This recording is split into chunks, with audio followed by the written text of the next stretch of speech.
नमस्कार दोस्तों, स्वागत है। दोस्तों, आज हम डिस्कस करेंगे एक ऐसे टेस्ट के बारे में जो कि वर्तमान के दौर में बहुत ज़्यादा यूज आ रहा है और जो कोविड पेशेंट हैं उनका जो टेस्ट है या पता लगाया जाता है कि नेगेटिव है कि पॉजिटिव है। तो इस टेस्ट के बारे में हम जानने की कोशिश करेंगे क्योंकि मैं बायोलॉजी बैकग्राउंड का हूँ या मेडिकल साइंस बैकग्राउंड का हूँ, तो मेरे को लगा कि लोगों को बताना चाहिए। एक RT-PCR के नाम से टेस्ट होता है। तो RT-PCR क्या होता है? तो RT-PCR एक कोरोना को, या अपन कह सकते हैं अभी तो ये लोग हर एक इंसान जानता है, पहले जब ये कोरोना नहीं था वर्ल्ड में तो RT-PCR पहले भी होता था। ऐसा नहीं है कि कोरोना आने के बाद ये टेस्ट स्टार्ट किया है। तो ओनली लैब्स में होता था जहाँ पे DNA का जो DNA जेनेटिक मटेरियल होता है हमारी बॉडी में, उसका डुप्लीकेशन या उसकी कॉपी बनाने के लिए किया जाता था, या जो RNA जो जेनेटिक मटेरियल है उसका भी यूज किया जाता था उसमें कॉपी बनाने के लिए। तो उस टेस्ट के बारे में हम एक एक पॉइंट को जानेंगे कि ये क्या होता है। तो सबसे पहले RT-PCR क्यों करवाना चाहिए? तो अभी प्रेजेंट टाइम में कोविड की पोजीशन यानी कि कोविड है कि नहीं है इसका पता लगाने के लिए RT-PCR टेस्ट है वो किया जाता है। RT-PCR की फुल फॉर्म क्या होती है या RT-PCR होता क्या है? तो RT-PCR होता है reverse transcription polymerase chain reaction. RT-PCR एक मोलिकुलर बायोलॉजी की टेक्निक है जिसके थ्रू क्या होता है कि जो अनुवांशिक पदार्थ है या अनुवांशिक पदार्थ की जो कोडिंग है उसका पता लगाया जाता है या उसको मल्टीप्लाई किया जाता है।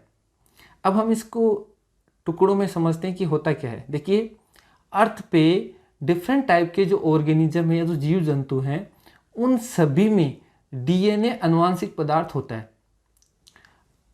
अब बात आती है कि भाई DNA अनुवांशिक पदार्थ होता है तो वायरस के अंदर RNA कहाँ से आया? तो वायरस की भी एक कम्युनिटी होती है, उसी का सदस्य है कोविड-19। अब इस कोविड-19 के अंदर आप देख रहे हो कि ये कोविड-19 जो वायरस है उसके अंदर जेनेटिक मटेरियल है वो है RNA।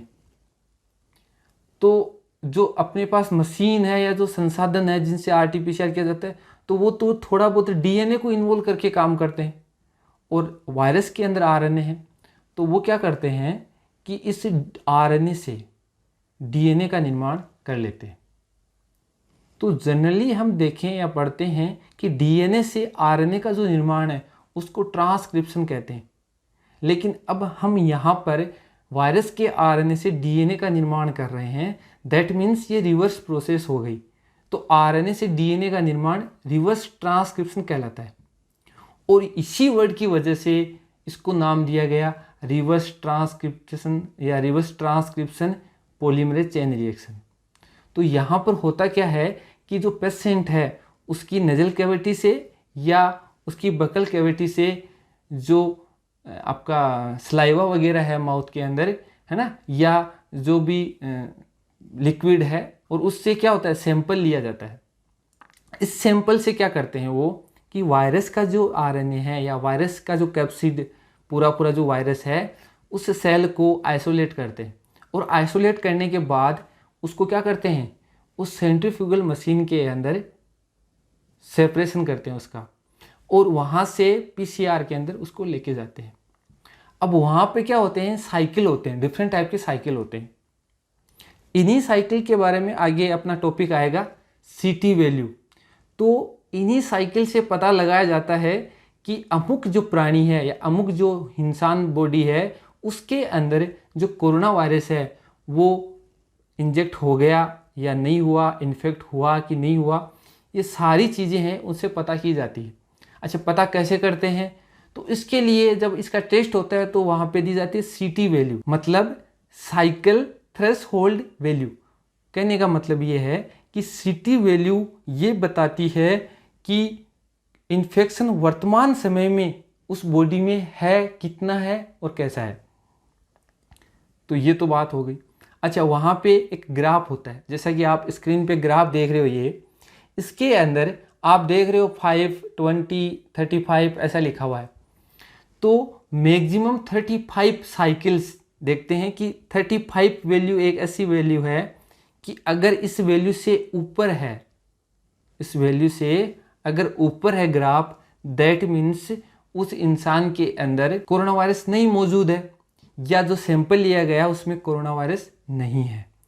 अगर 35 से नीचे है, यानी कि मान लो 30 है, 25 वैल्यू है, दैट मीन्स उसके अंदर चांसेज थोड़े कम है। मतलब अभी वायरस है वो इंजेक्ट हुआ ही है, ज़्यादा उसने अपनी जो कॉलोनीज हैं वो नहीं बनाई है, अपना जो मल्टीप्लिकेशन है या अपने जो आरएनए का जो रेप्लिकेशन है, जो डीएनए निर्माण है, वो अपनी पूरी मशीनरी हाईजेक कर लेता है। वायरस उसकी एक प्रोसीजर है, उस पर नहीं जाते हैं अपन। तो वहाँ पर वायरस है वो अभी इंजेक्ट हुआ ही है, यानी कि आपके जो बॉडी है उसमें अभी 2-3 दिन में वायरस इंजेक्ट हुआ ही है, यानी उसकी वैल्यू अगर 35 से थोड़ी बहुत नीचे है। अगर ज़्यादा नीचे है, जैसे मान लीजिएगा 5 है या 10 है, दैट मीन्स आपकी बॉडी में वायरस है वो फैल चुका है, आपके लंग्स में और वहाँ पर वो फैल चुका है। तो ये वैल्यू ये बताती है कि प्रेजेंट टाइम में आपकी बॉडी में जो वायरस है उसकी जो इन्फेक्शन की रेट है वो कितनी। तो ये तो हुई सीटी वैल्यू। अब कुछ दोस्त ये सुन के डर रहे होंगे कि यार अगर सीटी वैल्यू है वो कम आ गई, जैसे 4 आ गई, 5 आ गई, दैट मीन्स उसको तो कोरोना है वो एकदम से खा गया होगा। ऐसा कुछ नहीं है, ये सिर्फ इन्फेक्शन है वो शो करता है, ठीक है। ऐसा नहीं है कि 5 आ गई तो वो जिंदा नहीं रहेगा और जिसकी 35 के समथिंग है वो मतलब मरेगा नहीं, ऐसा कुछ नहीं है। ये एक डिटेक्ट करने का जरिया है, इससे ये पता नहीं लगता है कि वो इंसान मरेगा या जिंदा रहेगा, समझ गए। तो ये सिर्फ डिटेक्ट करने का जरिया है और एक वैल्यू है, जिस वैल्यू को कैलकुलेट करके जो डॉक्टर हैं वो पता करते हैं। तो बस यही था आरटीपीसीआर टेस्ट। आरटीपीसीआर टेस्ट है वो कहाँ होता है, तो जनरली जो गवर्नमेंट हॉस्पिटल्स हैं या जो अथोराइज जो जगह है गवर्नमेंट की, मेडिकल जो भी डिपार्टमेंट्स हैं, वहाँ पर इसका टेस्ट है वो किया जाता है। जहाँ तक मैंने देखा है या मैंने करवाया भी है तो ये फ्री में होता है, और कहीं पे किसी स्टेट में या किसी डिस्ट्रिक्ट के अंदर इसका कुछ चार्ज भी 200-300 रुपये चार्ज लिया जाता है। तो 2 या 3 दिन के अंदर इसका रिजल्ट आ जाता है, लगभग 1 दिन या 2 दिन लगते हैं। डरने की बात नहीं है, इससे इजीली रिकवर हुआ जा सकता है। तो ये था आरटीपीसीआर टेस्ट, कोई कंफ्यूजन वाली बात नहीं है, नॉर्मल सा टेस्ट होता है। तो आप ज़रूर बताइएगा आपको कैसा लगा वीडियो, कमेंट ज़रूर कीजिएगा। और अगर आपकी जो नॉलेज है उसमें इम्प्रूवमेंट हुआ है या आपको थोड़ा बहुत नॉलेज हुआ इसका, तो लाइक भी कर दीजिएगा। और अगर आप इस चैनल पे नए हैं तो सब्सक्राइब भी कर दीजिएगा। धन्यवाद, जय हिंद।